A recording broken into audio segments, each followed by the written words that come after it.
김지의 돌직구쇼에 오신 여러분 반갑습니다. 김지혜입니다. 전 오늘도 저희 돌직구쇼 오픈 스튜디오 앞에 나와 있습니다. 흥미로운 장면 하나가 펼쳐질 것 같습니다. 이제 대정부 질문을 앞두고 있는데 국회가 전현직 법무부 장관 간의 대결이 성사될 것 같다는 뉴스가 나옵니다. 박범계 전 법무부 장관이 한동훈 법무부 장관을 상대로 질의를 할 것이다. 윤석열 정부의 검찰 편중 인사에 대해서 지적할 거다라는 예고가 나와 있는데 이미 박범계 전 장관과 윤석열 대통령은 검찰총장 당시에 국회에서 한판 붙은 전력이 있죠. 그렇다면 박 전 장관과 한 장관은 어떤 모습이 펼쳐질지 궁금합니다. 잠시 후에 그 이야기 나눠보겠습니다. 저는 비가 오나 눈이 오나 매일 아침 이곳에서 여러분을 기다리겠습니다. 김지의 돌직구쇼 지금 라이브로 시작합니다. 잠깐만요.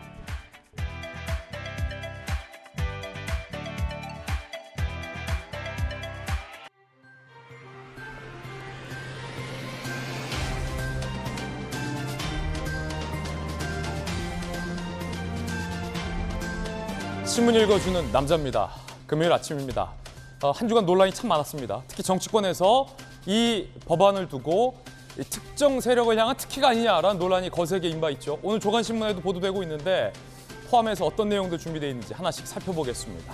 4가지 키워드 준비가 되어 있습니다. 먼저 첫 번째 키워드부터 공개합니다. 특혜 논란이죠. 특혜. 오늘은 독특하게 신문 중에서 언론사의 논조가 강하게 반영이 되어 있는 31면 동아일보 사설 하나를 준비했습니다. 동아일보 사설 어떤 뉴스에 대해서 오늘 쓰고 있을까요? 동아일보 사설입니다. 오늘자 사설입니다. 야당 민주유공자 특혜법 재추진 아직도 정신 못 차렸나? 오늘 동아일보 사설에서 민주당이 강행하려 하는 민주유공자 특혜법에 대해서 비판을 하고 있습니다. 동아일보 사설 민주화는 국민 모두가 참여해 이뤄낸 성과다. 민주화에 앞장선 유공자들의 공은 평가를 받아야 한다. 하지만 이미 유공자 보상이 이뤄진 마당에 자녀들의 미래까지 보장해달라고 요구하는 건 이중삼중의 특혜다. 청년 세대가 가장 민감하게 생각하는 공정과 정의의 가치에도 맞지 않는다. 민주당은 이 법안을 철회해야 할 것이다라고 오늘 동아일보는 강하게 비판을 하고 있습니다. 자, 그 가운데 우상호 비대위원장은 이렇게 항변합니다. 들어보시죠. 우상호는 절대 보상받을 생각이 없습니다. 저는 국민의힘과의 합의 처리라면 충분히 수정할 의사가 있고요. 이 법안을 강행 추진하겠다라는 민주당은 셀프 특혜법 아니다, 셀프 보상법 아니다 라고 반박하고 있습니다만 논란의 본질은 본인들이 수혜를 받느냐 여부가 아니라 이미 민주유공자를 보훈할 수 있는 제도와 법안이 있는데 자녀들에게까지 이른바 음서제도의 특혜를 주는 것이 온당한가의 논란이라는 걸 모르는 거 있는 것 같습니다. 이어서 두 번째 키워드 살펴보겠습니다. 첫 번째 키워드가 특혜였고 두 번째 키워드도 같습니다. 특혜 2. 조선일보 12면은 과연 어떤 기사 쓰고 있을까요? 함께 보시죠. 감사원이 백현동 개발 사업은 수백 원대 특혜 사업이다라고 지적했습니다. 정부기관으로 처음 이 백현동 사업 논란에 대해서 공식 확인한 의미가 있다. 용도를 4단계 올려서 개발 이익 특혜가 발생했다.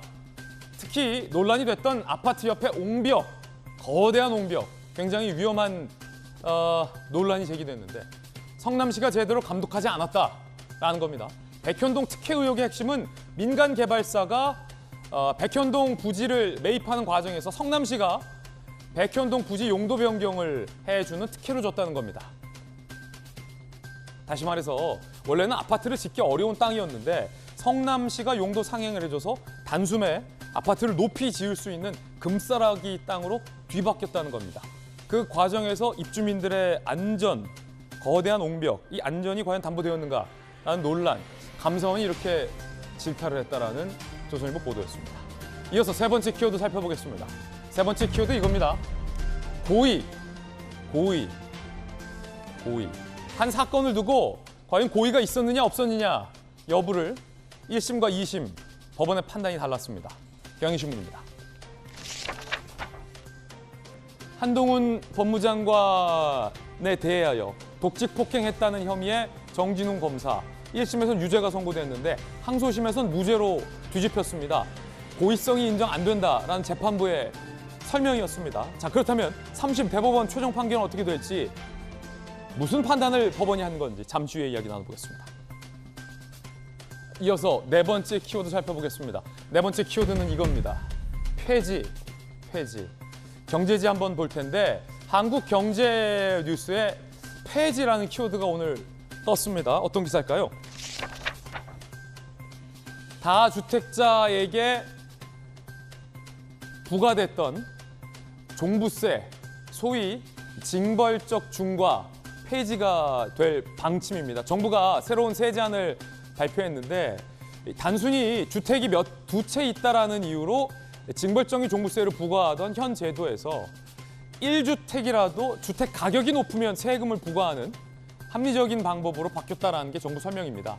다시 말해서 2주택 30억, 1주택 30억과 세금이 비슷해진다라는 겁니다. 조세제도에 있어서의 어떤 징벌적인 의미는 걷어내겠다라는 게 윤 정부의 설명입니다. 직장인들에게 부과됐던 세금도 대부분 감세가 될 전망이라고 합니다. 대대적인 감세 카드, 과연 경제 활성화로 이어질 수 있을지도 주목됩니다. 지금까지 신문 읽어주는 남자였습니다.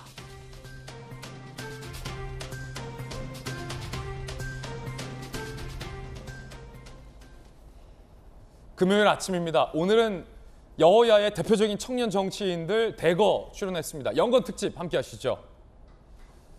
순천에 도전장을 내민 혁신위원, 국민의힘의 천하람 위원, 그리고 윤석열 대통령의 복심 김병민 전 대변인 나오셨습니다. 돌직구의 무게를 잡고 계신 좌장, 서울시 부시장을 역임한 민주당 김용주 전 의원과 민주당의 대표적인 청년 정치인입니다. 전용기 의원도 나오셨습니다. 어서 오세요. 민주당에서 윤석열 정부의 사적 채용에 대해서 강도 높게 비판을 하고 있습니다. 용궁, 탄핵 언급도 나왔습니다. 자, 그러자 대통령실과 국민의힘이 강하게 반격을 시작했다는 게 어제 보도해드렸는데, 그중에서도 고민정 의원은 계속해서 용산에서 1인 시위를 하고 있습니다. 고민정 의원과 국민의힘 간의 설전도 라운드 2가 시작됐습니다. 이 모든 이야기, 첫 번째 이야기로 시작하겠습니다. 나는 인재다. 그렇기 때문에 사적인 인연으로 채용된 사적 채용이 아니다. 라는 고민정 의원의 반박. 그러자 국민의힘에서 남편 사적 채용은? 이라고 문제를 제기하고 나섰습니다. 고민정 의원이 민주당에서 1인 시위를 이어가며 가장 비판에 앞장서 있습니다. 경질하랍니다. 비서실장 경질하고 인사비서관 경질하라. 고민정 의원은 용산의 인사는 궁궐이다. 친인척과 지인으로 가득 찬 윤석열 궁궐이다라며 비서실장과 참모들 경질을 요구하고 있습니다. 어제 비가 오는데도 고민정 의원은 우비를 입고 용산 청사 앞에서 1인 시위를 계속해서 이어가고 있습니다. 자, 그러자 국민의힘의 박민영 대변인은 사적 채용의 원조가 고민정이다 라며 비판을 이어가고 있습니다. 함께 보시죠. 고민정 의원과 박민영 대변인과의 설전입니다. 국민의힘의 박민영 대변인, 사적 채용의 원조는 고민정이다. 지인도 친인척도 아닌 남편에게 특혜를 준 거다. 본인이 시작한 문제의식이니 과거 행적을 책임지고 해명하라. 아니면 당시 말씀처럼 댓글 99%가 요청했으니 공개 채용이라 주장하며 발뺌하겠나? 라고 어제 국민의힘의 박민영 대변인이 고민정 의원을 비판을 했습니다. 자, 그렇다면 박민영 대변인이 비판했던 남편 사적 인연 채용, 과연 어떤 사건이었을까? 함께 보시죠.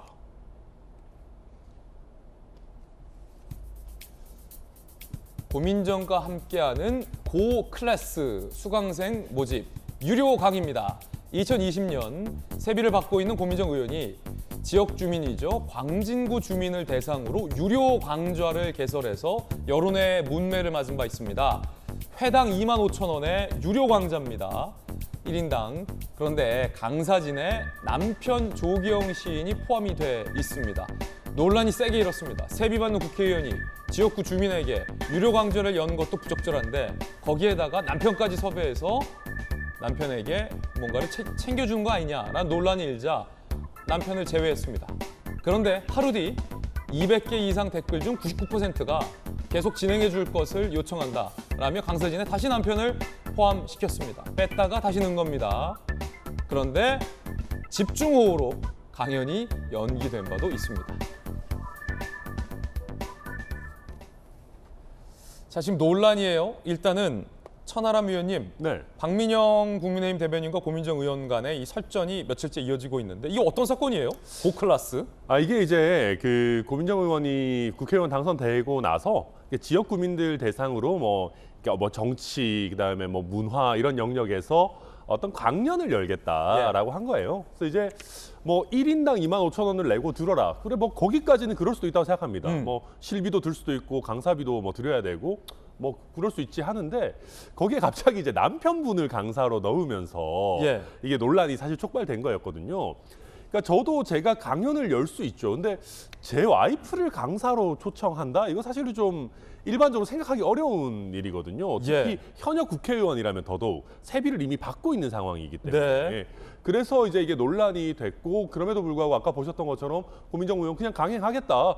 댓글 200개 중에 99% 하라 그런다. 근데 그 댓글이 다른 댓글이 아니고 본인 SNS 댓글이었을 거예요. 아마. 그래요? 본인 SNS 댓글. 본인 SNS에는 당연히 이제 우호적인 분들이 이게 뭐가 문제냐 그냥 하시라 이랬겠죠. 근데 그걸 믿고 민심이 나한테 있으니까 강행하겠다 그랬는데 결과적으로는 비가 많이 오는 바람에 성사되지는 않았던 그런 사건입니다. 근데 이게 지금 사적 채용의 원조다라고 국민의힘 박민영 대변인은 지적하고 있는 건가요? 그러니까 그렇죠. 왜냐하면 이게 물론 채용이랑은 좀 다를 수 있습니다. 그럼에도 불구하고 어떤 보수가 지급되는 게다가 국회의원 이름을 걸고 하는 이런 강연에 남편을 섭외한다라는 것은 본인 스스로 사적 인연을 중시하는 거에서 못 벗어나고 있는 건 아니냐. 그리고 고민정 의원 어제도 말씀드렸지만 그 문재인 정부 청와대에 본인이 들어가는 과정에서 공개 채용된 거 아니잖아요. 나는 14년 방송한 유명한 방송인이었고 인재였으니까 괜찮다?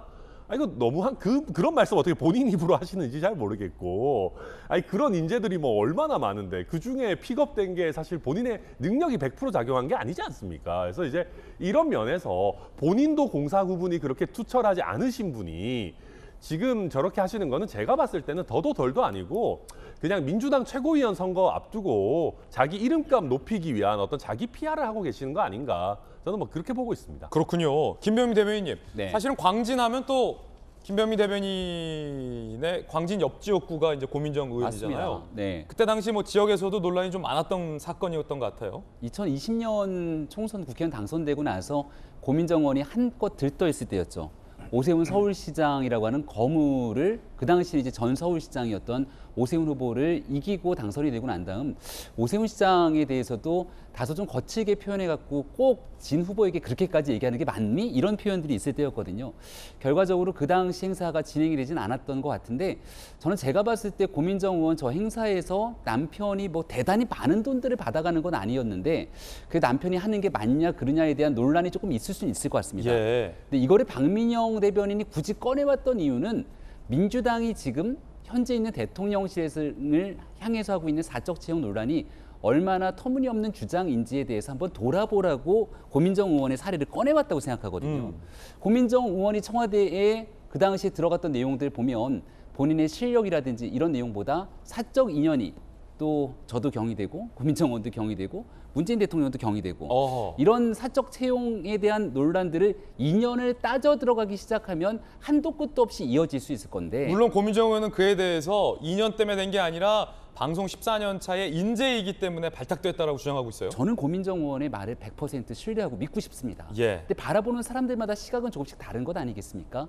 우리가 흔히 말하는 내로남불이라고 얘기할 때는 여기에 대해서 내가 경험하고 내가 체험하고 활동했던 일들에 비추어서 다른 사람에 대한 비판의 목과 잣대들도 같은 동등한 잣대를 대야 되는데 고민정 의원이 나서서 지금 막 비를 맞으면서 우중 시위를 하게 되는데 그 내용은 얼마나 많은 사람들이 공감할까 이런 고민들을 하게 되는 거거든요. 사적 채용이라고 민주당이 강하게 비판하는 잣대로 똑같이 보게 된다면 문재인 대통령이랑 히말라야 같이 갔다 와서 굉장히 친했던 사람 있죠?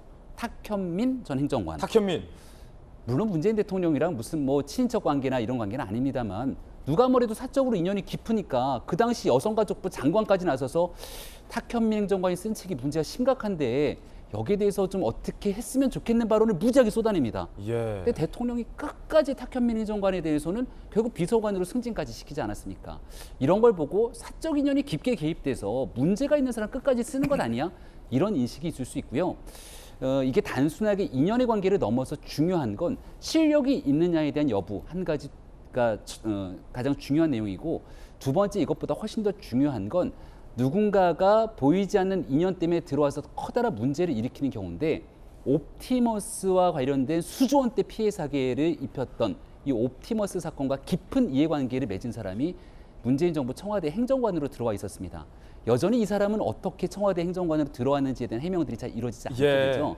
그러니까 지금 현재 정부가 다 잘했다는 건 절대 아닙니다. 잘못된 내용이 있고 뭐 유튜버 누나 등 문제를 제기하면 따갑게 받아듣고 고쳐나가고 시정하려고 하는 노력이 있을 텐데, 전체가 다 사적 채용이고 잘못돼 있고 윤석열 정부는 그냥 못된 집단처럼 얘기하게 되는 고민정 의원 등에 대한 이런 정치 공세는 적정 수준에서 좀 지양해야 되지 않겠는가라는 시점에서 이런 내용들이 좀 오가고 있는 것 같습니다. 예, 자 지금 국민의힘의 이 청년 정치인 두 분이 고민정 의원의 내로남불이다라며 강한 질타를 주셨는데, 또 민주당을 대표한 청년 정치인 전용기 의원의 답변도 한번 들어봐야겠습니다. 네, 저는 국민의힘 박민영 대변인이 자폭을 하고 있는 것이 아닌가, 이 정도로 보고 있습니다. 아, 오히려 정반대로. 왜냐하면 사실 대통령실에서는 친인척 채용으로 시작됐고, 사실 김건희 여사의 코바나 컨텐츠에 일했던 직원이 대통령실의 행정관으로 들어가면서 이 사적 채용 문제가 불거졌습니다. 사실 대통령실 입장에서는 지금 이게 문제가 아니거든요. 굉장히 경제가 심각하고 지금 전국이 어지러운데, 이 부분을 해결하기 위해서는 사적 채용과 관련해서 대통령실에서 리스크가 있는 부분은 빨리 어떻게든 떨쳐내고 가야 되는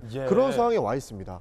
그런데도 불구하고 지금 박민영 대변인이 국민의힘 공식 입장으로 볼 수 있는 거죠. 대변인이 이야기했기 때문에 공식 입장으로 사실상의 말장난을 이어가고 있는 것이 아닌가. 그래서 지금 사적 채용 논란이 이어지고 있는 상황이거든요. 그래서 사실 대통령실 입장에서도 박민영 대변인이 조금 부담스러울 수 있는 그런 형국으로 흘러가고 있기 때문에 저는 차라리 자폭이 아닐까, 이런 부분으로 보이고요.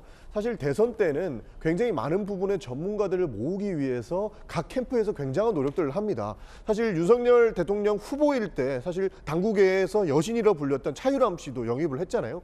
그러니까 차유람 씨도 체육계에서 굉장히 인정을 받는 분이고 이런 분이기 때문에 영입을 했는데, 고민정 의원도 그 당시에는 KBS 아나운서로서 역할을 하고 있었고 하나의 전문가의 영역으로 영입을 한 케이스란 말이죠. 근데 이걸 두고 본인이 뭐 사적 채용, 뭐 사적인 인연이 있기 때문에 채용한 거 아니냐라고 질타를 한다면, 지금 대통령실, 그러니까 용산에 있는 대통령실의 행정관들 몇 명 근무 못할 거라고 저는 봅니다. 그리고 늘 공무원들로 다 채워 넣어야 된다는 것이죠. 그러니까 이 사적 채용과 관련해서는 사실 대통령실에서도 빨리 끊어내고 앞으로의 전국을 헤쳐나가기 위해서 노력을 해야 되는데, 국민의힘 대변인이 이런 논란을 이어가니까 아마 더 답답한 심정이다, 저는 이렇게 생각을 하고요. 사실 남편 사적 채용 관련해서는 뭐 세비를 받고 있는 국회의원이라고는 하지만 그 강좌에서 만약에 그 남편이 무료로 강좌를 열었다, 이것도 문제가 됩니다.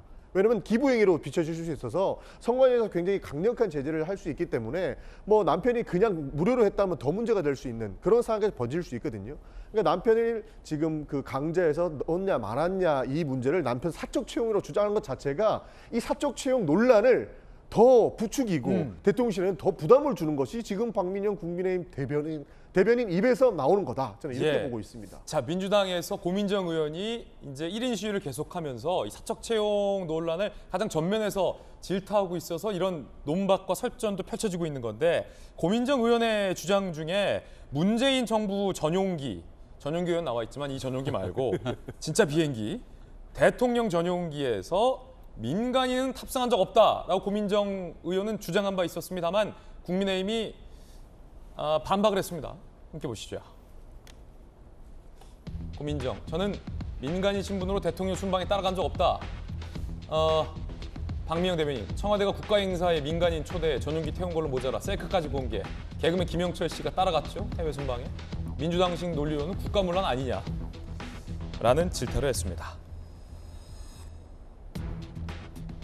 보면 확실히 개그맨 김영철 씨가 이제 따라가긴 했었는데, 뭐 개그맨이나 연예인이 뭐 필요해서 사회를 진행을 한다면 뭐 따라갈 수도 있는 문제라, 그때 당시 뭐 언론에서는 굳이 지적은 안 했던 문제인데, 고민정 의원이 문재인 정부의 전용기에는 민간인이 탑승한 적이 없다라는 취지로 반박을 했는데, 바로 이제 또 민간인이 탑승한 사진이 공개돼서 조금은 무색해진 측면이 있는 것 같아요.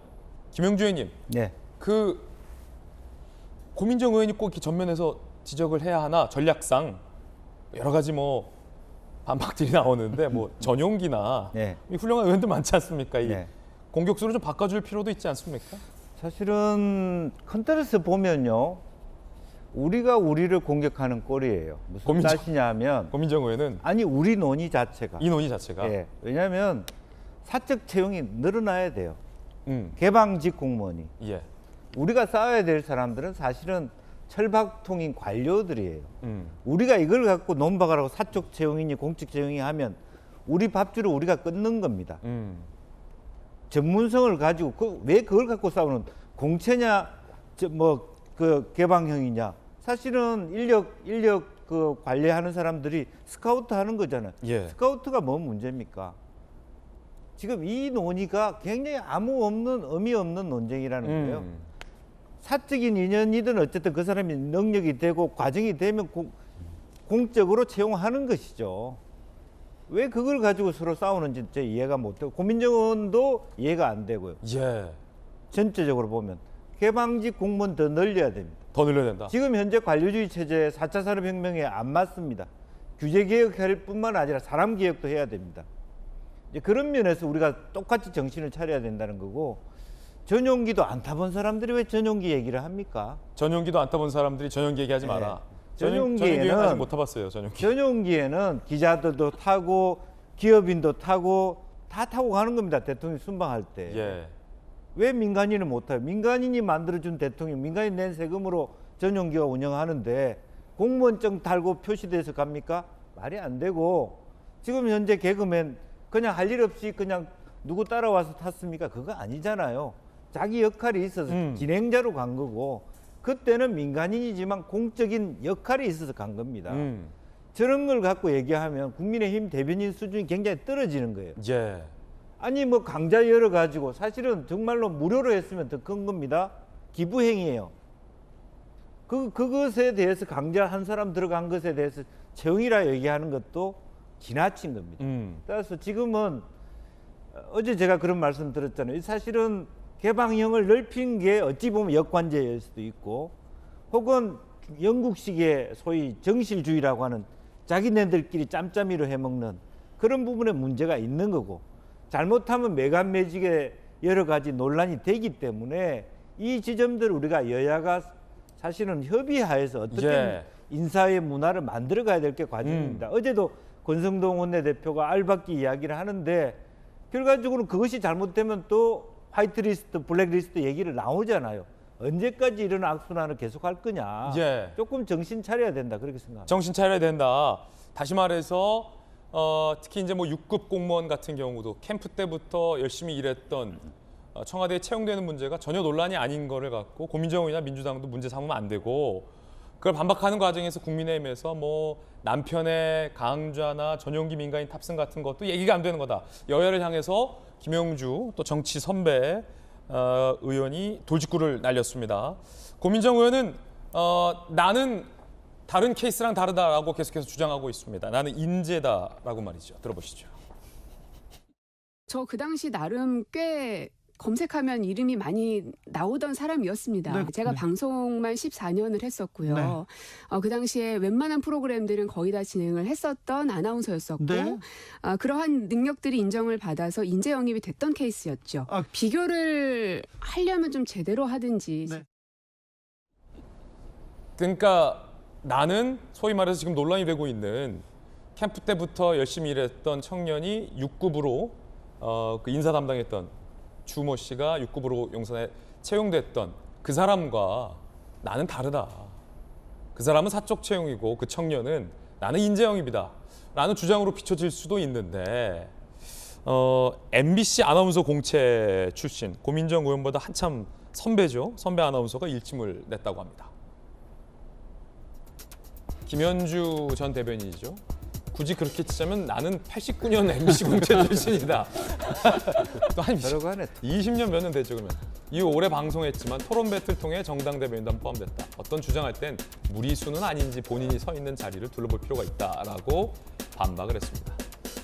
자, 김병미 대변인. 네. 고민정 의원의 항변도 이해가 됩니다. 그러니까 고민정 의원은 뭐 대표적인 아나운서였고 실력 있는 방송인이었으나 캠프에서 고민정 의원이 몸담았고 캠프에서의 어떤 2년 이후에 이제 청와대 대변인으로 갔고 그리고 나서 청와대 대변인 했던 경력으로 국회의원에 출마했고 국회의원에 당선될 때 임종석 실장이 대통령의 숨결까지 잘 아는 공적인 관계 이상의 사적인 친밀한 관계다라는 걸로 국회의원에 많이 당선될 때 도움이 됐었잖아요. 네. 근데 이제 뭐 나는 정말로 철저하게 인재라서 영입이 됐다라고 주장을 해서 자꾸 뭔가 이게 좀 안 맞는 그런 느낌인데 고민정 의원의 주장이 자칫 특히 이제 지금 6급 청년 같은 경우는 네. 김병민 대변인이 캠프 때부터 선대위 때부터 열심히 봤던 인사잖아요. 자칫 채용됐던 정당하게 채용된 청년 인사를 좀 폄하하는 논란으로 좀 비춰질 수 있다는 지적도 나와요. 지금까지 거론되고 있는 많은 사람들이 있지 않습니까? 용산 대통령실에 들어갔다는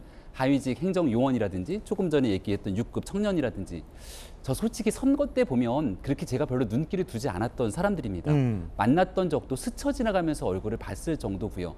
만약 그 사람들이 내가 대통령이랑 인연인데라고 호가호의를 하고 다녔더라면 주변에 있는 사람들이 야 제가 윤석열 총장, 당시 총장이라고 부르기도 했고 총장님, 후보님 이렇게 불렀는데 후보와 가까운 사이인가 보다 이렇게 생각했던 사람들이 있었을 것 아니겠습니까?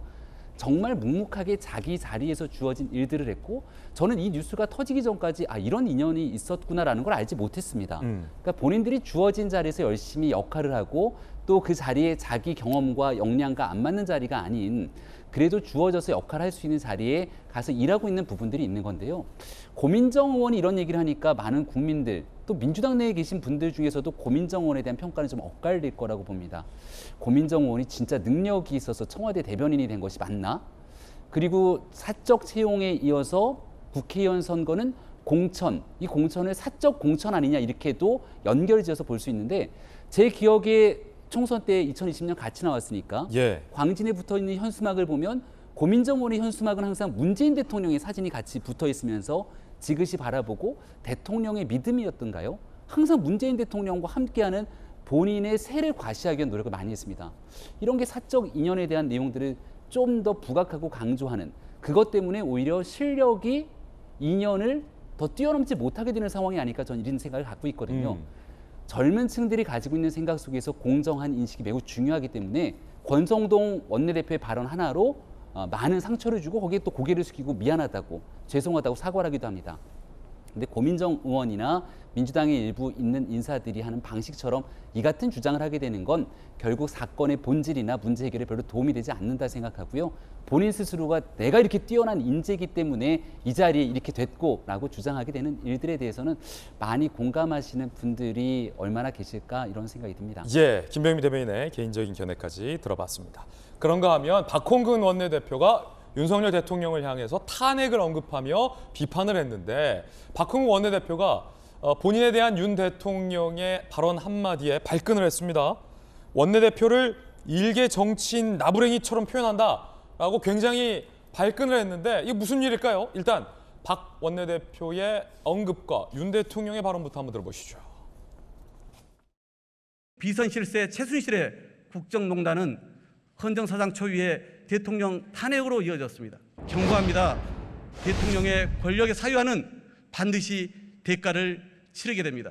민주당 교섭단체 대표 연설이 있었는데요. 비판이 과했다는 지적이 일각에서 있는데 대통령께서는 어떻게 들으셨는지 궁금합니다.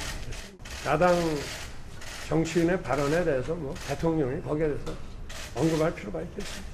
즐거운 하루 되시기 바랍니다. 자, 박홍근 원내대표가 대통령의 이 발언을 두고 발끈을 했습니다. 여러분은 어떻게 판단하십니까? 일단 듣기에 따라서 여러 가지 해석이 가능할 텐데 박홍근 원내대표의 해석 함께 보시죠.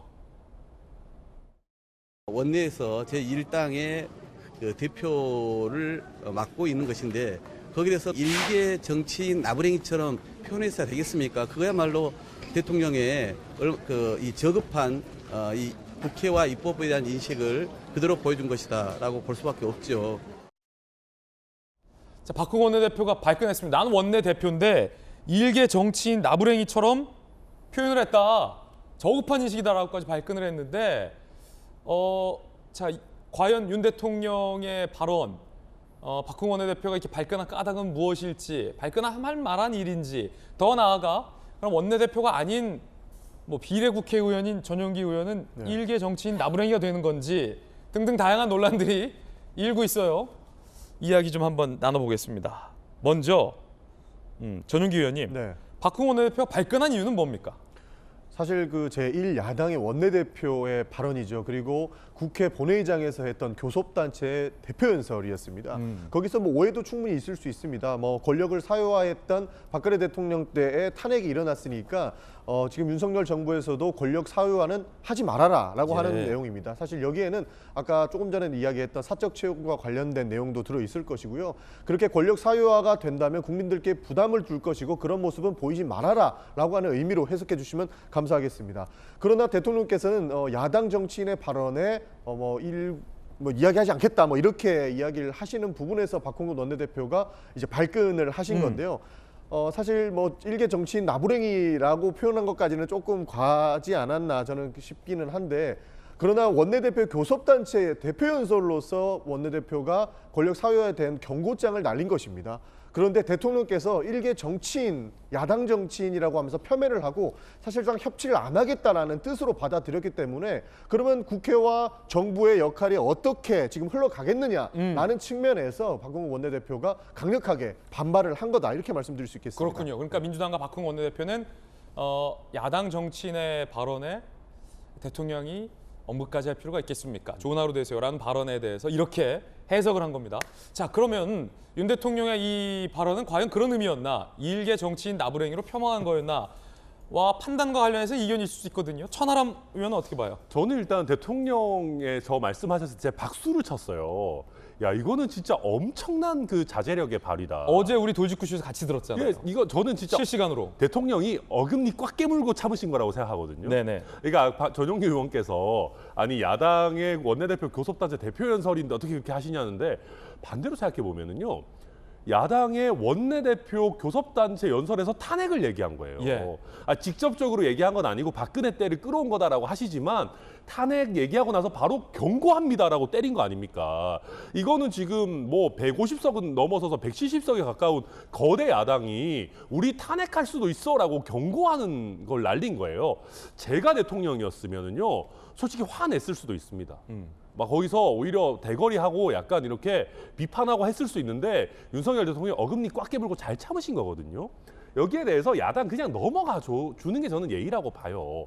근데 여기에 대해서 윤석열 대통령은 나부랭이의 니은도 꺼낸 적이 없어요. 나부랭이의 니은도 꺼낸 적이 없다. 이게 박홍근 원내대표께서 스스로 야당 정치인 나부랭이라고 하시는데 아니 박홍근 원내대표도 야당 정치인 맞잖아요. 그리고 뭐 원내대표 물론 뭐 대단하신 거지만 우리가 정치인이라고 우리 스스로를 지칭하는 거에 대해서 왜 멸칭이라고 생각합니까? 우리 스스로 정치인이라고 하는 타이틀에 대해서 자부심을 가져야지. 그런 면에서 대통령께서 잘 참고 넘어가신 거를 야당 원내대표가 다시 한번 끄집어내서 대통령이 쓰지도 않은 표현까지 덧붙여가지고 비판하는 거는 좀 너무 과하다. 이렇게. 자, 그럼 김영주 의원께서는 어떻게 보세요? 저는 이제 그 일부 야당 정치인이란 말 자체가 대통령이 경로하셨다, 그렇게 이해를 하죠. 표현이 저렇게 나올 수밖에 없는 게 되게 화가 났다. 그렇게 생각하기 때문에 박홍근 의원이 이렇게 답을 했어야 돼요. 표현은 저렇게 했지만 속으로 되게 화가 많이 나신 것 같습니다. 좀 더 잘해 봅시다. 그러면서 가져가야 되는데 자기가 또 다시 화가 난 듯이 일개 나부랭이 이런 순간 스스로 자기 수준이 더 낮아졌습니다. 오히려 표현은 저렇게 하지만 화가 나서 저런 표현이 나오지 않았나, 저는 그렇게 생각해요. 그렇다면 저런 표현이 앞으로는 안 나오도록 서로 노력합시다 정도를 해도 되지 않나, 그렇게 생각합니다. 만약에 김영주 의원이 민주당 원내대표였다면 오히려 웃으면서 대통령이 좀 화가 많이 나신 것 같은데 잘하라고 제가 말씀드렸는데 앞으로는 잘해봅시다. 오히려 여유 있게. 그렇게 얘기를 해야죠. 왜 나를 일개 의원이라고 얘기하냐, 이렇게 나부랭이. 나부랭이 났잖아, 안 꺼냈잖아요. 아니 그러면 박홍근 원내대표의 발언에 혹시 다른 민주당 의원들이 좀 기분 상할 수도 있을 것 같아요. 원내대표를 일개 야당 정치인 나부랭이로 표현하면 원내대표가 아닌 수석 부대표는 나부랭이 밑에 나부랭이 밑에 있는 이렇게 된 나부랭이가 되는 거잖아요. 거기까지 얘기하면 좀 이제 예. 그렇고요. 어쨌든 이럴 때일수록 조금 더 저는 굉장히 그 대통령 어제 모습이 저는 불안해하는 게 오히려 지지율이 낮고 야당이 세게 공격했을 때 우리 정치가 더 국민을 위해서 잘 갈 것인가 서로 간의 어떤 그 대결적 정치 이게 우리 국민들한테 결코 좋지 않다고 봅니다. 가급적이면 충돌하는 정치가 아니라 또 상호 조화로운 정치로 가야 되지 않나 그런 생각입니다. 예, 다양한 분들의 의견들 듣고 있습니다. 자, 첫 번째 이야기였고요. 이번엔 저희가 준비한 두 번째 이야기를 시작하겠습니다. 대통령의 지지율에 경고등이 켜졌다. 지난주, 이번 주 내내 보도가 이어졌는데 어제, 오늘 나온 보도는 대통령의 지지율 하락이 멈췄다. 일부 여론조사에서는 반등하고 있다라는 보도들도 나오고 있습니다. 대통령이 첫 휴가를 접었다. 뭐 이런 관측도 나오는데 이 모든 이야기 함께 시작해 보겠습니다. 확 달라진 출근길, 멈춘 지지율 하락, 첫 휴가는 어쩌나 여러 가지 이야기들 나오고 있습니다. 용산 이야기입니다. 대통령의 지지율 추이 한번 보겠습니다. 자, 뉴스핌 이 여론조사에 따르면 7월 둘째 주까지 나왔던 여론조사, 그러니까 40.4에 32.5로 계속 하락이었습니다. 그런데 최근 7월 셋째 주에 35.6%로 대통령의 지지율이 반등을 했습니다. 그리고 부정평가는 하락을 했습니다. 대통령의 지지율 하락세가 멈췄다, 내지 반등했다라고도 볼 수 있는 대목입니다. 관련해서 윤석열 대통령의 이 출근길 약식 기자회견이죠. 도어 스태핑이 비포 애프터가 많이 바뀌었다, 달라졌다라는 분석이 많습니다. 도어 스태핑 전후를 한번 비교해서 들어보실 텐데 과연 이 지지율 변동이 도어 스태핑에서의 달라진 대통령의 모습과 연관이 있을까요? 함께 들어보시죠.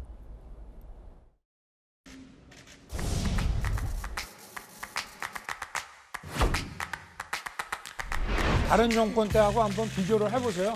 사람들의 가식이나 이런 것들. 빨리 불법 행위를 풀고 정상화시키는 게 국민 모두가 바라는 것이고. 법무 중심으로 이제 인사가 계속 되면서 이게 수사 기관의 독립성이나 중립성을 좀 훼손하는 거 아니냐 뭐 이런 지적도 있는데 그거에 대해서는 그럼 수사는 진행이 되면은 그렇게 구조를 짜고 있습니다. 대우조선 해양 사태 관련해서 말씀을 하셨는데요. 그 혹시 경찰력을 포함한 인권력 투입도 좀 고심을 하고 계신 겁니까? 질문이 좀 길다. 짧게 해주시면 좋겠는데 거기에 대해서 더 답변 안 할게요. 거기에서 이재용 부회장 사면 요청을 하던데 그 사면 계획 있으신가요? 뭐 과거부터 사면 문제에 대해서는 사전에 어떤 범위로 한다든지 그런 거에 대해서 일절 언급하지 않는 것이 원칙이었습니다.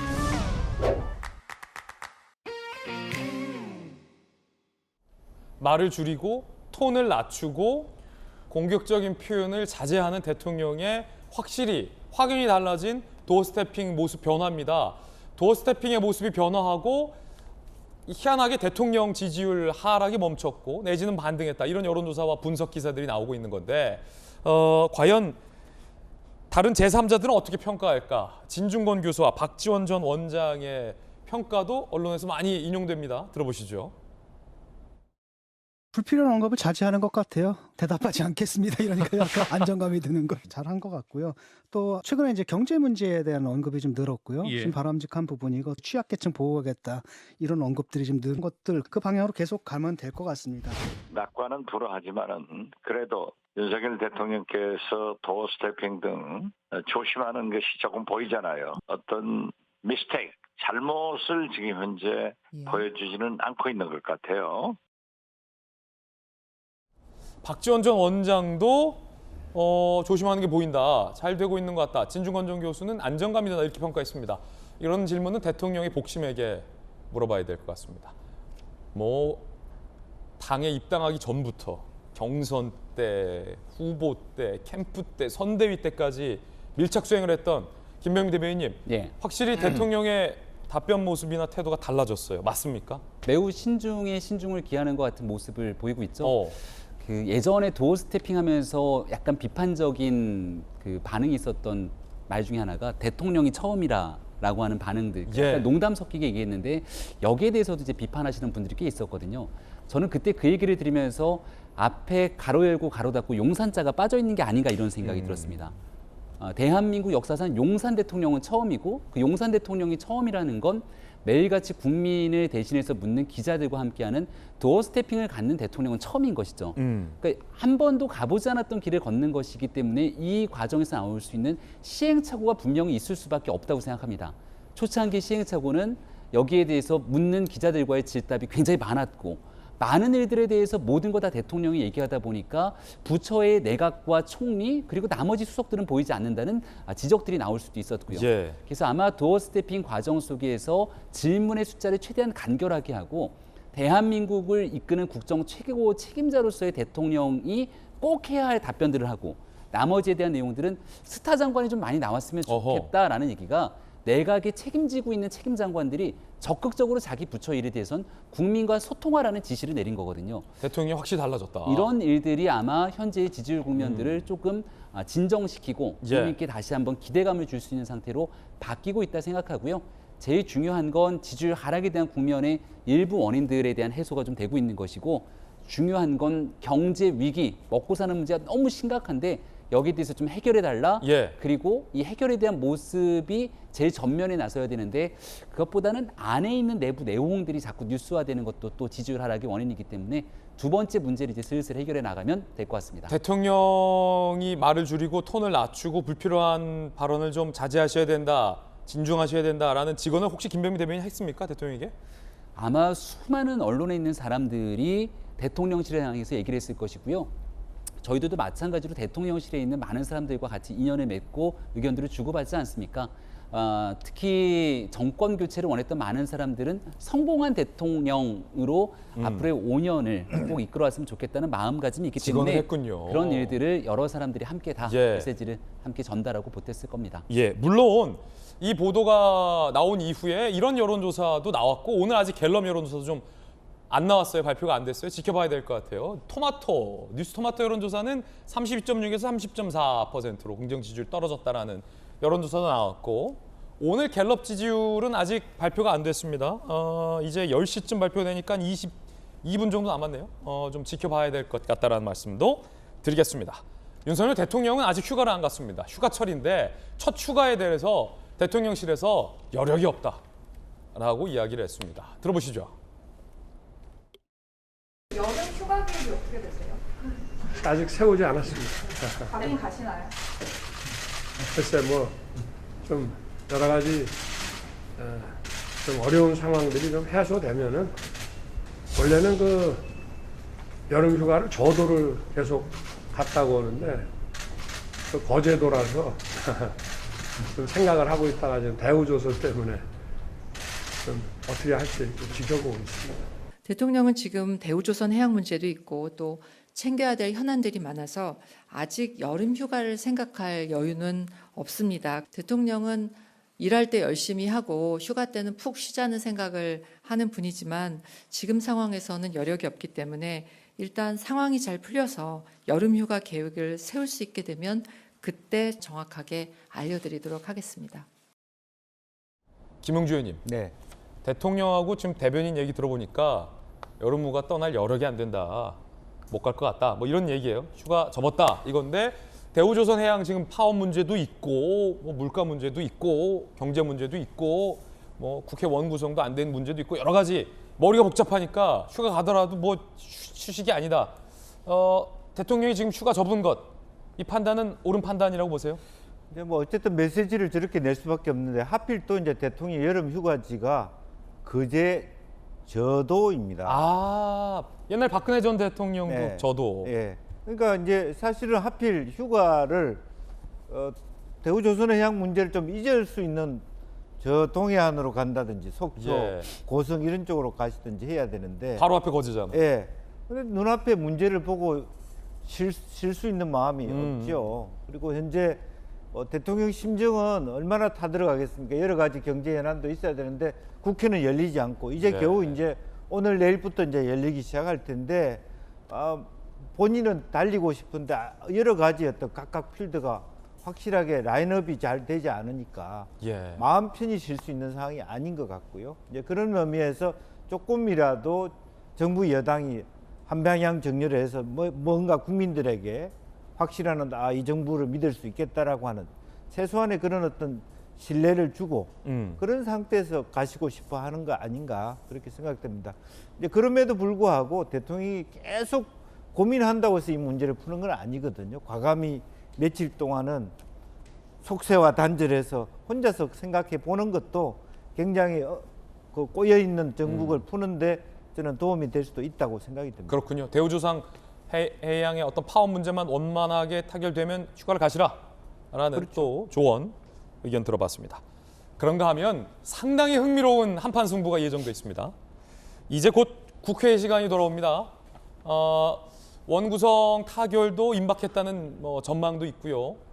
어쨌든 국회가 다시 열리고 대정부 질문, 대정부 질의를 앞두고 있습니다. 그런데 전현직 법무장관 간의 대결이 국회에서 성사될 것 같다는 보도가 나왔는데 그 주인공은 박범계 전 법무장관과 한동훈 법무장관입니다. 박범계 의원이죠, 이제. 박범계 의원이 오는 25일 대정부 질문 첫날에 야당의 첫 질문자로 나설 예정. 굉장히 상징적이죠. 첫날의 첫 공격수다. 그리고 전임 법무부 장관 누구를 향해서? 한동훈 현 법무부 장관을 향해서 전 법무부 장관 박범계 의원이 집중적으로 추궁할 거다. 윤 정부의 검찰 인사가 편중된 거 아니냐라는 예고도 지금 나오고 있습니다. 박범계 대 한동훈, 한동훈 대 박범계 누가 이길까요? 상당히 좀 궁금합니다. 물론 대정부 질의가 이기고 지고 하는 문제는 아니지만 판정승, 판정패는 충분히 나올 수 있거든요. 박범계, 한동훈 장관 법의 지배가 아니라 1인 지배다라고 할 정도다. FBI 국장 만나러 간 것도 아연 실세겠다. 단독 플레이와 차기 대권 주자 거론까지 즐기지 말았으면 이라고 박범계 장관은 이미 한동훈 장관을 향해서 공격의 수위를 끝까지 끌어올리고 있는 그런 상황입니다. 상당히 흥미로운 대결이 아닐 수 없겠고요. 박범계 전 장관은 기억을 되짚어보면 윤석열 검찰총장과 국회에서 날카롭게 한판 붙었던 적도 있었죠. 그 장면 그래서 준비했습니다. 한동훈은 대한민국 사람들이 다 알만한 사람들은 다 윤석열 라인이다, 윤석열 사단이라고 생각합니다. 그때 총장이 온갖 제도를 통해서 한동훈을 비호하기 위해서 활용했습니다. 제가 그거를 한동훈 검사를 비호하려고 한 적도 없고 비호가 됩니까? 제가 인사권도 하나도 없는 사람입니다. 밖에서 다 식물총장이라고 그러지 않습니까? 제가 누구를 비호합니까? 비호가 되냐고요. 그럼 하시는 말씀 표현이 다 비호입니다. 박범계 의원은 그때 윤석열 검찰총장과 이렇게 뜨거운 한판 승부를 벌인 바 있고 이제는 한동훈 장관과의 한판 승부가 예정이 돼 있는데 상당히 흥미롭습니다. 전용기 의원이 첫 대정부 질의의 첫 질문자, 첫 공격수라면 박범계 의원이라면 한동훈 장관에게 어떤 질문을 하겠습니까? 제가 박범계 의원이라면 한동훈 장관께 사실 검찰 권력이 집중되어 있는 모습, 그런 모습들을 좀 질의할 것 같습니다. 그러니까 박범계 장관 같은 경우에는 모든 권력이 일단은 검찰에 쏠려있는 현상들을 어떻게든 풀어나가려고 했던 장관 중에 한 분이시거든요. 그래서 그 기득권, 검찰 권력으로 모여있던 그 기득권으로 보일 수 있는 부분들을 어떻게 해소할 것이고 어떻게 앞으로 법무부를 이끌어 나갈 것인가에 대한 질문을 할 것 같습니다. 사실상 지금 법무부를 보면은 법무부 장관도 하고 계시고 검찰총장도 하고 계시고 대통령실에 민정수석까지 하고 계시거든요. 그러니까 민정수석은 없앤다고 공표를 윤석열 대통령께서 하셨고 검찰총장은 왜 선임을 안 하시는지는 모르겠는데 안 하시고 계시기 때문에 실제로 모든 인사가 법무부 장관으로 통하게 돼 있습니다. 그래서 이 세 가지의 권력을 다 가지고 있는 소통령이라고 불리는 한동훈 장관이 이것을 어떻게 타개해 나갈 것인가에 대한 질문을 할 것 같고요. 한 가지 더 말씀드리면 검찰 인사정보단이라고 해가지고 지금 공무원들이 승진을 하려면 모든 정보들이 검찰에 한번 들어갔다 나오는 것 아닙니까? 그러면 사실상 그 고위공직자들이 모두가 법무부의 눈치를 볼 수밖에 없는 이런 상황이 될 것이고, 심지어는 한동훈 장관이 소통령이라 불릴 만큼 윤석열 대통령에게 굉장한 신뢰를 얻고 있습니다. 그렇기 때문에 모든 모든 공무원이라고 할 수는 없지만 고위공무원들이 모두가 법무부 눈치를 볼 수 있는 상황 속에서 이 문제에 대한 해악은 어떤 것이 있는지 이런 것을 좀 날카롭게 질문해야 되지 않을까, 저는 그렇게 보고 있습니다. 판세는 박범계 의원에게 유리하다. 누구 유불리를 따르기는 좀 어려울 것 같습니다. 왜냐하면 정부에서 하는 이야기는 사실상의 힘을 좀 가지고 있는 부분이 있기 때문에 그래도 한동훈 장관에게 유리하지 않을까 싶은데요. 굉장히 큰 문제거든요. 법무부 장관, 검찰총장 그리고 민정수석까지 겸임하고 있는 모습은 검찰 권력이 정말로 많이 모여 있기 때문에 그리고 대한민국 권력이 모두가 모여 있다고 봐도 과언이 아닙니다. 그래서 이 부분은 잘 우리 박범계 의원께서 잘 했으면 좋겠다, 이런 말씀을 드리고 싶습니다. 전용기 의원의 힌트 속에서 박범계 의원이 어떤 공격을 할지 공격 포인트들이 지금 아주 전용기 의원이 상세하게 잘 소개를 했어요. 그러면 자, 천하람 위원님, 천하람 위원이 한동훈 장관이라면 똑같은 질문이에요. 그러면 이제 한 장관 입장에서는 지리자, 공격수가 박범계 전 장관이기 때문에 한 장관 입장에서는 반격의 포인트도 있을 것 같아요. 예를 들어서 박범계 법무부 장관이 법무부 장관이었을 때 논란이 됐던 것들을 한 장관이 충분히 잘 알고 있었을 거고, 박범계 법무부 장관 시절에 한동훈 장관이 어떻게 이제 추미애 전 장관 때부터 좌천을 됐는지도 뭐 당사자이니까, 만약에 한동훈 장관이라면 어떻게 반격할까요? 그러니까 저는 그렇게 생각합니다. 박범계 장관 시절에 개방형 법무부에서 검사가 원래 하던 자리를 다른 사람들 채웠죠.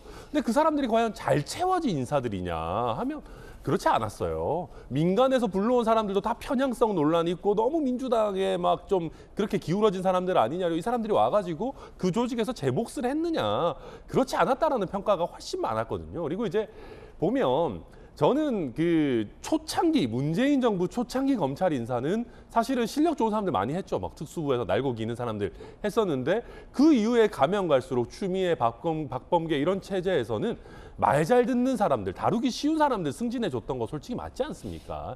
그래서 그런 부분들 나오면 저는 박범계 장관이 쉽게 이기기 어려운 싸움이다라고 생각하고요. 조금 아쉬운 거는 이게 한동훈 공격에 박범계 방어면 조금 더 재밌을 것 같은데, 박범계 공격에 한동훈 방어면은 한동훈 장관이 너무 쉽게 방어를 해가지고 좀 박진감이 떨어지지 않을까. 그래서 오히려 과거에 그 한동훈 장관 청문회 때처럼 이게 공격하시는 분이 이게 제풀에 쓰러지는 일이 나오지 않을까 좀 걱정스럽고요.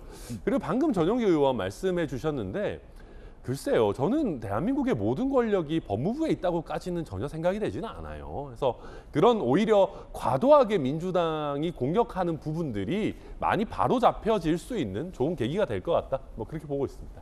예. 자, 지형이 날카롭게 박범계 장관이 질문하기 좋은 지형이다라는 전용기 의원의 의견과 박범계 의원이 제풀에 쓰러질 가능성이 높다, 한 장관이 쉽게 방어할 거다라는 천하람 위원의 어떤 전망, 상당히 흥미롭습니다. 앞서 언급했던 것 중에 한 장관 청문회 때 언급했잖아요. 그래서 준비했습니다. 계속해서 수준 높은 논문이 아니다라고 이야기를 하는데요. 이 논문을 일저자로 썼습니다. 이모하고 같이. 누구와 같이 썼다고요? 이모하고요. 이모. 제 딸이요? 그렇습니다. 이모하고 제 이모랑 뭘 같이 했다는 얘기는, 논문을 같이 썼다는 얘기는 제가 처음 들어봅니다. 물품을 지급받았다는 보육원의 경우에 지금 보십시오. 기증자가 한아무개라고 나옵니다. 지금. 위원님 아까 말씀하신 건 한땡땡으로 나온 거 있지 않습니까? 한국 3M 같습니다. 한국 3M. 제 딸 이름이 영리법인일 수는 없죠. 332회 카톡을 왜 주고받았어요? 제가 총장하고 연락되지 않았을 경우에 한해서 한 겁니다. 그러니까 그 당시에 그게 총장과 말도 안 되는 소리라는 거 다 국민이 알고 있습니다. 아닙니다. 그 말이 되는 가만히 소리죠. 계세요. 그만. 대통령의 그 배우자가 되시는 분하고 안 그렇게 하신다는 보장이 있습니까? 그러니까요? 하더라고요. 예, 잘 새기겠습니다. 뭐라고요? 잘 새기겠습니다. 바꾸는 겁니까? 이번에 김남국 의원 대정부 질의 안 하나요? 한동훈 장관 상대로? 김영주 의원님? 어떻게 좀 한번 잘 모르겠어요. 서럽게 되는 거 아닌가요? 김남국이나 최강욱. 현재 이제 박범계 장관하고 두 분의 어떤 질의응답에 있어서 제가 좀 걱정스러운 것은, 걱정스러운 건 박범계 장관이 대전 사람이라서 말이 좀 느리고 한동훈 장관은 굉장히 속사포잖아요. 논리도 좋고 빠르고 그렇기 때문에 아마 중간에 이제 박범계 장관이 답변 좀 그만하라 이렇게 얘기하고 그럴 가능성도 많은데 어쨌든 너무 그 흠집 내기식의 어떤 대정부 질의가 아니라 이럴 때일수록 전체 국가의 어떤 뭐 법무 행정 또 공여, 인권, 난민 문제 이런 어떤 법무부의 다양한 그 행정과 관련된 그런 질 높은 질의가 이어졌으면 좋겠다 그런 생각입니다. 예, 자 기대해 보겠습니다. 이번엔 저희가 준비한 다음 순서입니다. 오늘 뜨거운 소식 3가지 준비되어 있습니다. 먼저 첫 번째 소식부터 공개하겠습니다.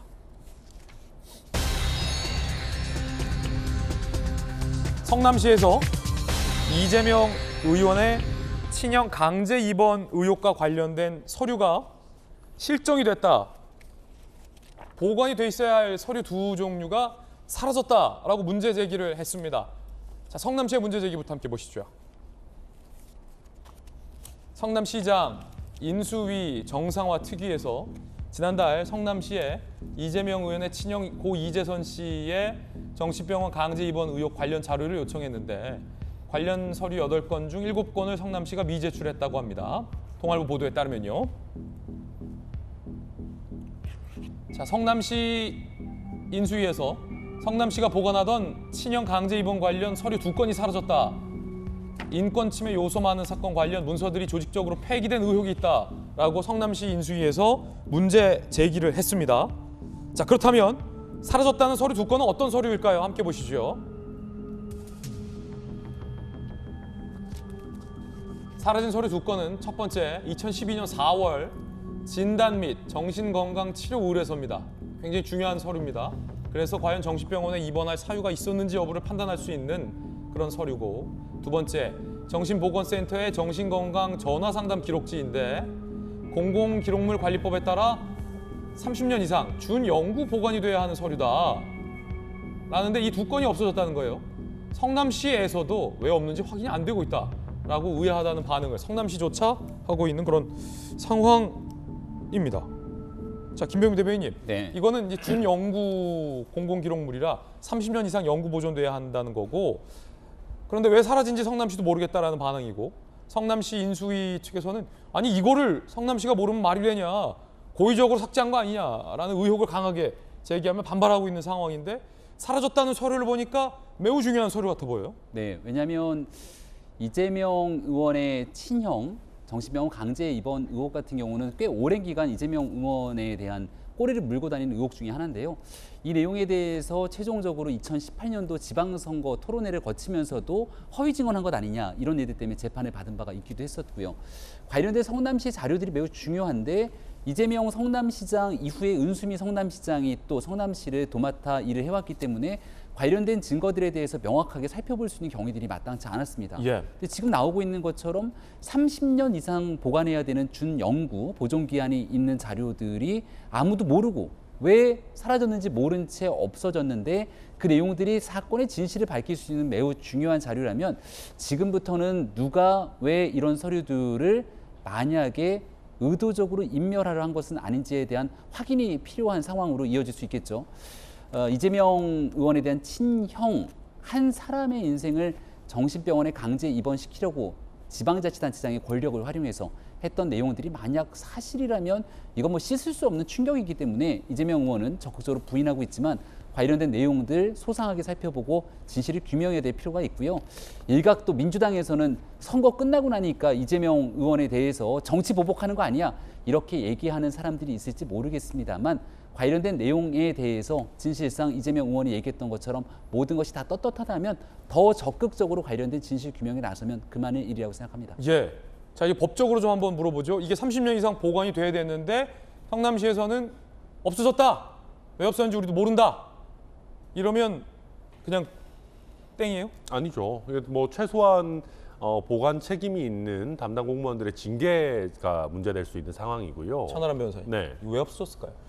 이거는 그냥 없어지는 서류는 아닙니다. 왜냐하면 저게 거의 판결문으로 치면, 그러니까 지금 법원 절차로 치면 판결문 정도로 중요한 겁니다. 왜냐하면 한 사람을 이렇게 강제 입원을 시킨다는 거는 그 사람의 기본권과 인권에 중대한 침해를 하는 것 아니겠습니까?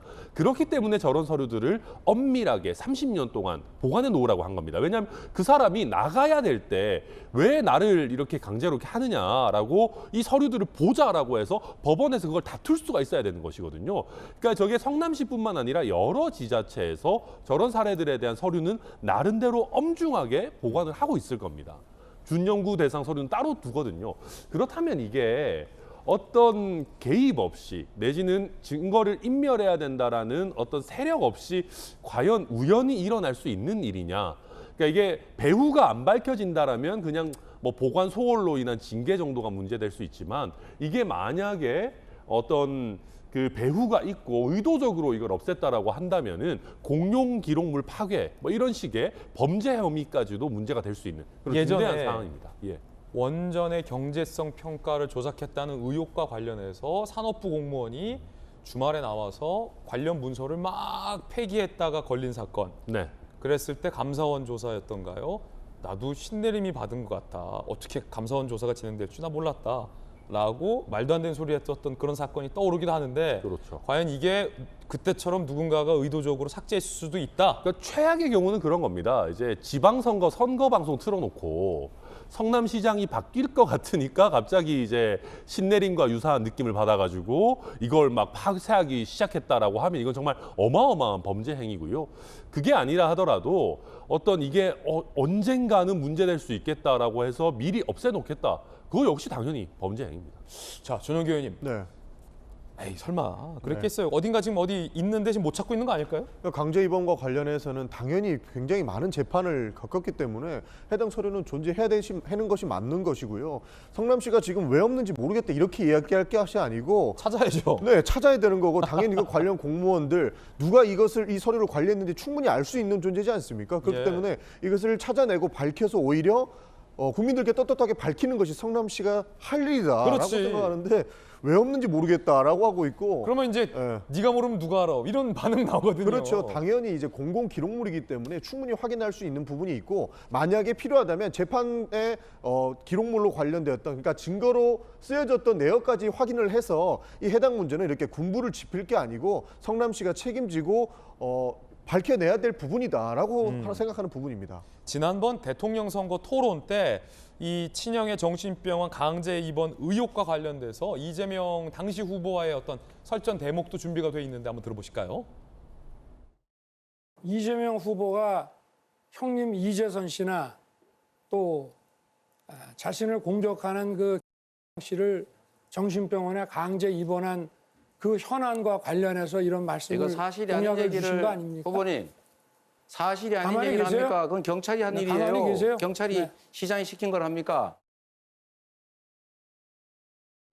당시에도 이렇게 뜨겁게 후보들 간 설전이 있었기도 했었던 사건과 관련된 중요 서류 2건이 없어졌는데 성남시는 모르겠다라고 하고 있는 겁니다. 성남시의 해명이 좀 이해가 되지 않습니다. 뜨거운 소식 함께하고 있고요. 이번엔 두 번째 소식도 보시죠.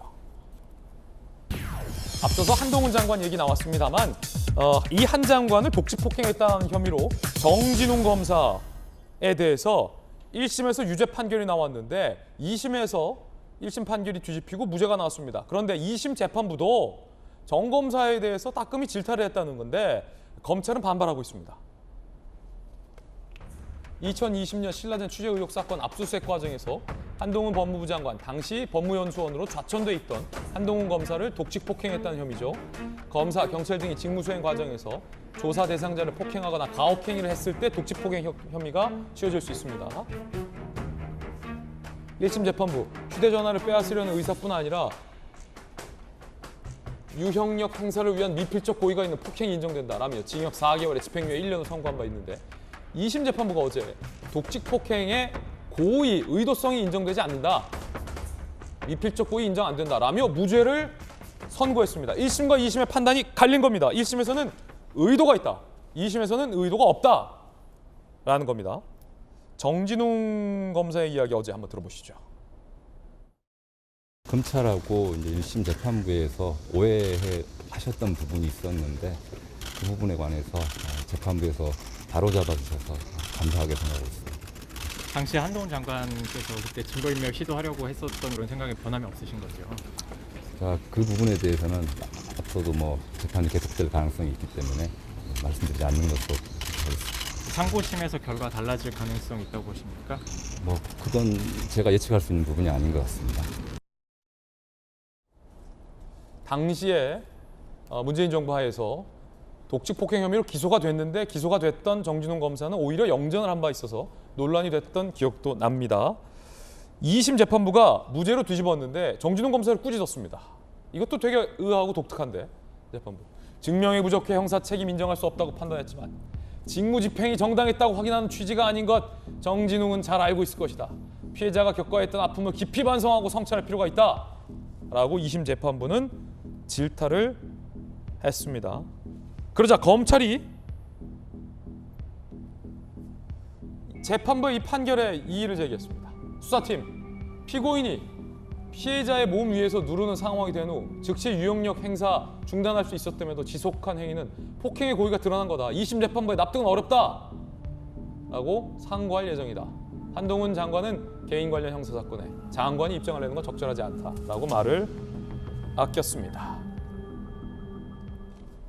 다시 말해서 2심 재판부도 정진웅 당시 검사의 행동은 매우 잘못됐다.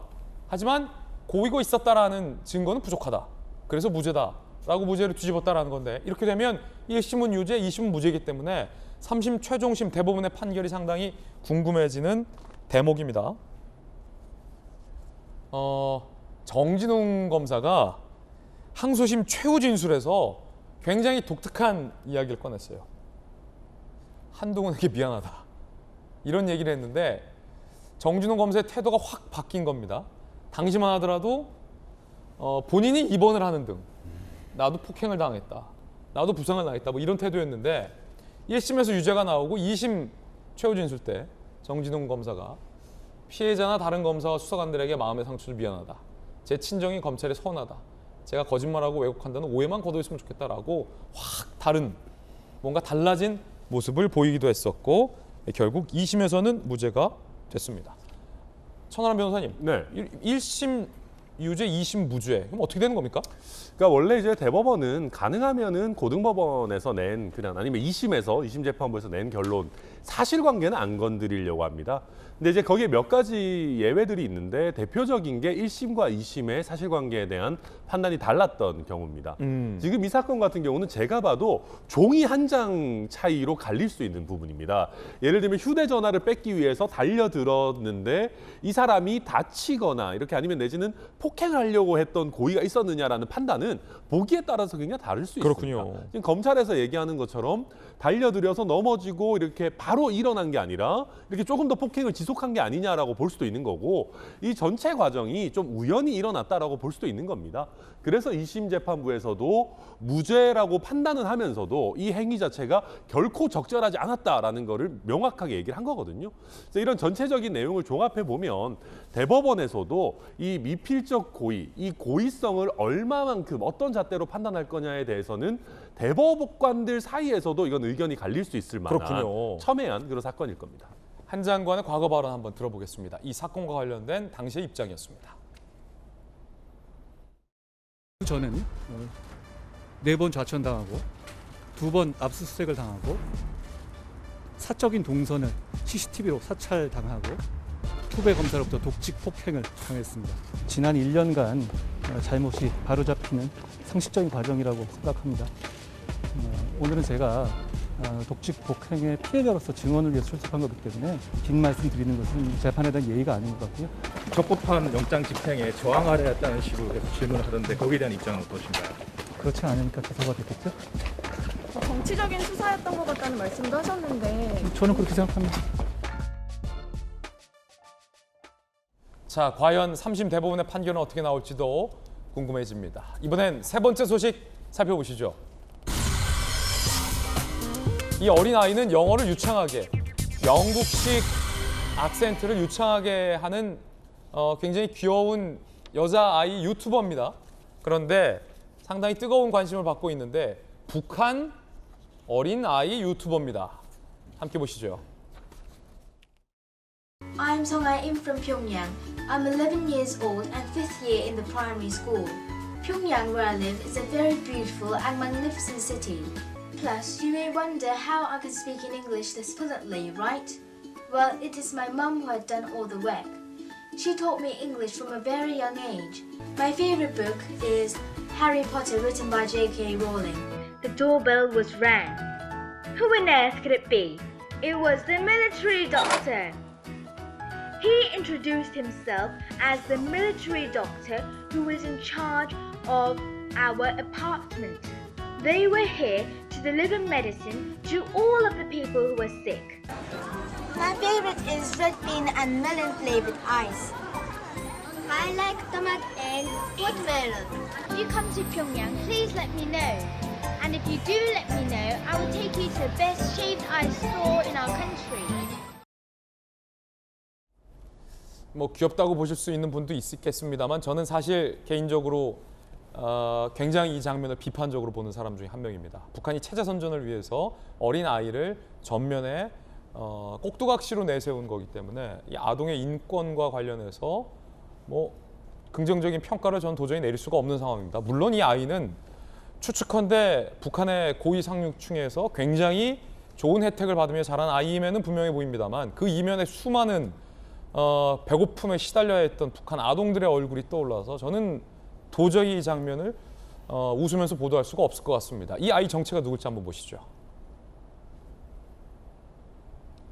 태영호 의원에 따르면 임송아, 런던 대사관에서 함께 일했던 북한 외교관 임준혁의 딸이자 2015년에 사망한 리을설 원수의 외증손자다. 그러니까 이렇게 브리티시 악센트를 활용하면서 가장 평양에서 이렇게 좋은 환경에서 유튜버도 할 수 있는 거죠. 아버지와 함께 살았기 때문에 영국식 발음일 것이다 라는 건데 사실은 이 북한 문제와 관련해서 또 전문가이신 김용주 의원님, 북한이 이제 체제 선전에 이렇게 고위급 자녀를 내세워서 유튜버로서 이제 서방 세계에 조작된 이미지를 이제 선동하는 모습까지 이르렀군요. 네. 사실은 그런데 한편으로 보면 저는 양면적이라고 봅니다. 유튜브가 전 세계를 위해서 북한이 선전할수록 북한이 체제 전환이 앞당겨질 거라고 보여집니다. 아, 오히려? 예. 소비에트 체제를 붕괴시킨 게 뭐겠습니까? 팝송입니다. 팝송. MTV가 소비에트 체제를 붕괴시켰다고. 젊은이들의 새로운 흐름이 결국 뭐 에스토니아나 이렇게 가보면 실제로 그때 젊은이들이 음악했던 친구들이 민주화 열기를 가져오거든요. 그래서 체제를 붕괴시킵니다. 지금 이 아이는 아무런 각성 없이 영어로 얘기하고 체제 선전을 하지만 자기 스스로 봤을 때 그야말로 어떤 괴뢰에 불과했다라고 하는 각성하는 순간 이 체제는 견뎌내기 어려울 것이다. 아마 굉장히 어려운 상황에 처해 있다는 것을 반증하는 것이다. 저는 그렇게 봅니다. 역시 김영주 의원님의 굉장히 깊은 분석 흥미롭습니다. 이번엔 저희가 준비한 다음 주제입니다. 강제 북송된 탈북어민 2명의 진술이 제각각 달랐다라는 의혹이 제기됐습니다. 그 이야기 지금 시작합니다. 2명의 진술이 달랐다. 또 나온 반대 주자.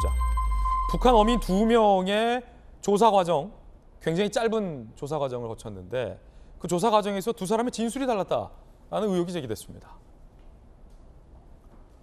살해한 사람들 이름에 대한 기억이 달랐다. 15명인지 16명인지 파악이 안 될 만큼 진술 불일치였다. 동아일보 보도에 따르면 살해 경위, 사용 도구, 도망 과정 등의 진술로 다 제각각 달랐다는 겁니다.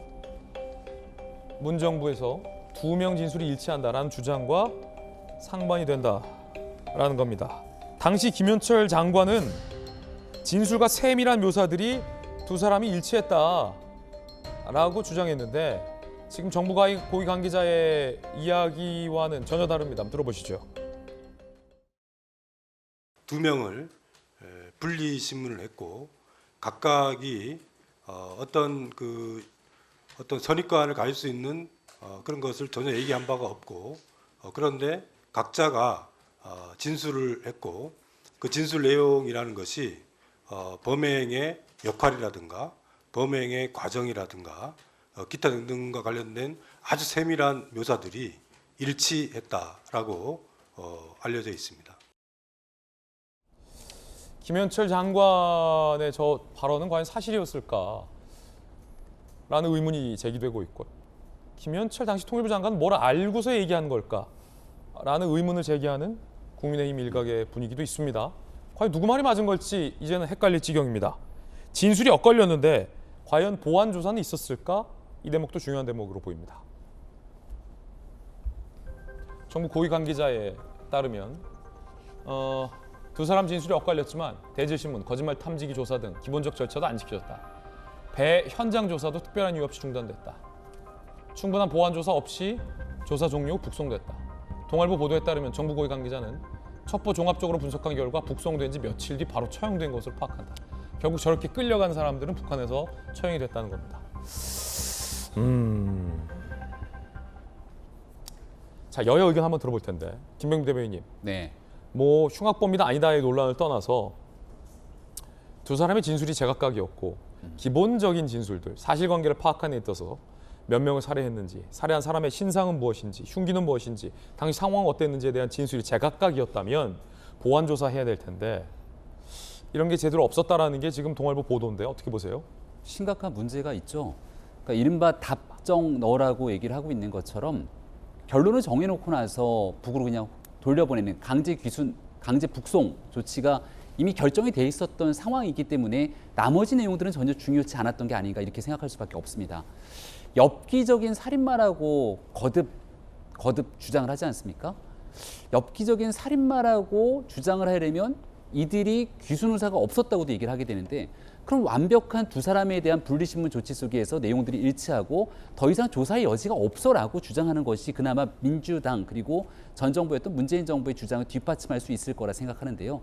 그런 내용들이 있더라도 한 3일 만에 모든 조사를 다 마무리 짓고 북으로 강제 북송 조치를 하는 것은 온당치 않다고 생각합니다만은, 그러한 개연성에 대한 증거들마저 완전하게 다 뒷받침하지 못하게 되는 일이 지금 나오고 있는 것처럼 15명인지 16명인지 숫자도 제대로 확인조차 서로 일치되지 않는 상황 속에서 그 안에 도구, 이름이라든지 이런 내용들을 전혀 확인하지 않았다는 것 아닙니까? 결국 어제 보도가 나왔던 것처럼 노영민 비서실장 주재로 했던 청와대의 그 회의에서 야, 북송 결정을 다 끝내놓고 그 다음 나머지 일들은 하나둘씩 맞춰간 것이 아닌가 의구심을 지우기가 매우 어려운 일인데요. 두 명의 사람에 관한 인권에 관한 문제고 대한민국에서 이슈가 되고 있는 일이기도 합니다만은 영국의 상원의원들도 나서서 이 문제 진실을 밝혀달라고 얘기하고 있고 국제사회에 있는 많은 인권단체들도 예의주시해서 보고 있는 대한민국이 인권에 관한 어떤 인식과 의지를 갖고 있는 국가인지를 확인하고 있는 일이니만큼 사건에 대한 진실 규명에 정치적인 쟁점 이런 거 다 빼고 정말 왜 그럴 수밖에 없었는지에 대한 사실이 너무나 궁금합니다. 자, 진술이 제각각 달랐다라는 의혹인데 전윤기 의원님. 네. 이 부분은 사실 그 국방위에 있는 비공개 회의록을 공개하면 모두 해소될 일이라고 저는 그렇게 보고 있습니다.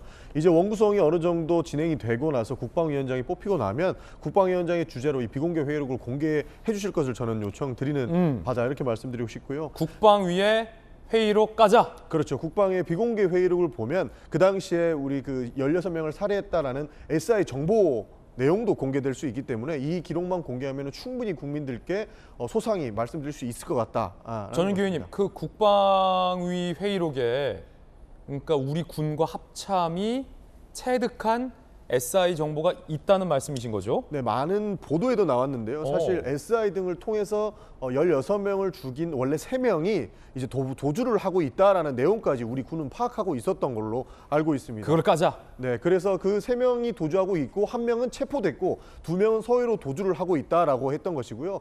그것을 보고 우리 군이 2명을 추포해온 것이죠. 추포하는 과정 중에서 뭐 살인을 했다라는 건 변하지 않았고 몇 명을 무엇으로 살해했는지에 대한 진술이 어느 정도 엇갈렸다라는 것인데 이미 우리는 이 사람들을 잡아오기 전부터 몇 명을 죽이고 넘어왔다라는 것을 인지하고 있는 상태였고 이런 사람들을 대한민국 국민으로 받아들일 수 없으니 빠르게 혐의자들을 추방하는 절차를 밟은 것이죠. 그래서 뭐 답정너다 이렇게 말씀하실 수 있기는 한데요. 이 사람들이 몇 명을 살해했고 이쪽으로 도망을 왔다. 그럼 우리는 이 사람들을 데리고 있을 수 없으니 추방한다라는 사실은 저는 바뀌지 않지 않을까 저는 그렇게 보고 있습니다. 뭐 조금 세밀한 거가 다른 건 중요하지 않다. SI 첩보로 보면 안다.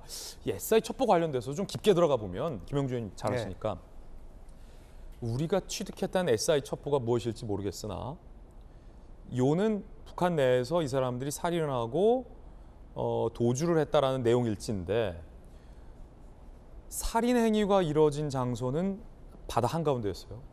그럼 우리 군과 합참 입장에서는 바다 한가운데서 언제 어떻게 살인이 이루어질지 모르는 상황에서 살인이 벌어진 당시의 SI 첩보는 취득하기 어려울 겁니다. 상식적으로.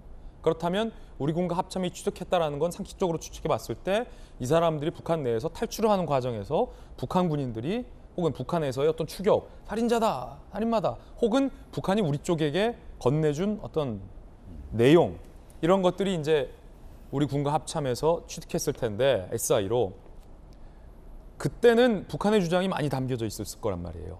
왜냐하면 우리 군이 살인이 벌어지는 행위 자체를 뭐 서해 공무원이 북한이 죽이는 장면처럼 실시간으로 우리가 보지 못했을 테니까 그러면 상당히 북한 주장에 근거했던 SI일 텐데 이거를 갖고 우리가 좀 더 충분히 과연 이게 북한이 주장하는 것처럼 우리가 북한 쪽 주장을 취득한 SI 정보가 일치하는지를 좀 조사할 과정이 좀 필요하지 않았을까?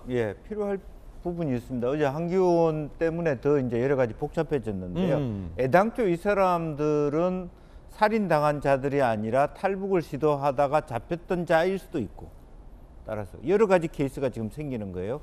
따라서 SI 정보 자체가 왜곡된 채 전달된 것인지 살인됐다는 자들이기 때문에 잡아들여야 된다고 남측이 들으라고 보낼 수도 있는 거잖아요. 사실은. 원래는 탈북하려고 했던 자들인데 말하자면 잡혔고 다시 잡혔다가 2명이 도망갔을 가능성도 있다라고 하는 전제가 있기 때문에 굉장히 지금은 복잡한 상태이기 때문에 이제 그런 면에서 지금 아쉬운 것은 그 2사람이 진술이 달라졌다. 달라졌는데도 왜 대질신문을 하지 않았느냐 혹은 거짓말 탐지기 하지 않았느냐 이런 과정에 대한 문제도 또 한 번 여죄가 남아있는 부분이 있다. 저는 그렇게 보여집니다. 예, 물론 한기호 의원의 주장은 일단 근거가 너무 희박하다라는 비판도 재차 할 수밖에 없을 것 같고 과연 2사람의 진술이 달랐는지 여부조차도 여야의 논쟁거리이기 때문에 조금 더 신중하게 파악해봐야 될 것 같고요. 앞서 말했던 SI 정보가 뭔지 아직 공개가 안 돼 있기 때문에 섣불리 단정할 수 없다는 말씀도 함께 드리겠습니다. 앞서서 제가 대통령의 오늘자 갤럽 지지율 나오면 말씀드리겠다라고 약속을 했기 때문에 살펴보면 대통령 지지율 하락이 멈췄어요. 대통령의 긍정 지지율 하락이 멈춘 거는 갤럽에서도 확인이 됩니다. 32, 32. 하지만 반면 부정평가는 갤럽에서는 또 올라갔다라는 갤럽 지지율 결과도 함께 여러분께 말씀드리겠습니다. 민주당에서는 국민의힘의 이 같은 공세에 대해서 선 넘은 북풍몰이다라고 비판하고 있다는 뉴스도 소개해드리면서 저희들은 일단 60초 광고 보고 다시 돌아오겠습니다. 잠시 후에 뵙죠. 네, 이번 주 저희들이 준비한 소식 모두 다 전해드렸습니다. 이번 한 주도 여러분들 정말 고생 많으셨습니다. 좋은 주말 보내시고 건강한 주말 보내시고요. 저희들은 다음 주 월요일 아침에 또 인사드리겠습니다. 오늘 하루는 분명 어제보다 나을 겁니다. 좋은 하루, 좋은 주말 되십시오. 고맙습니다.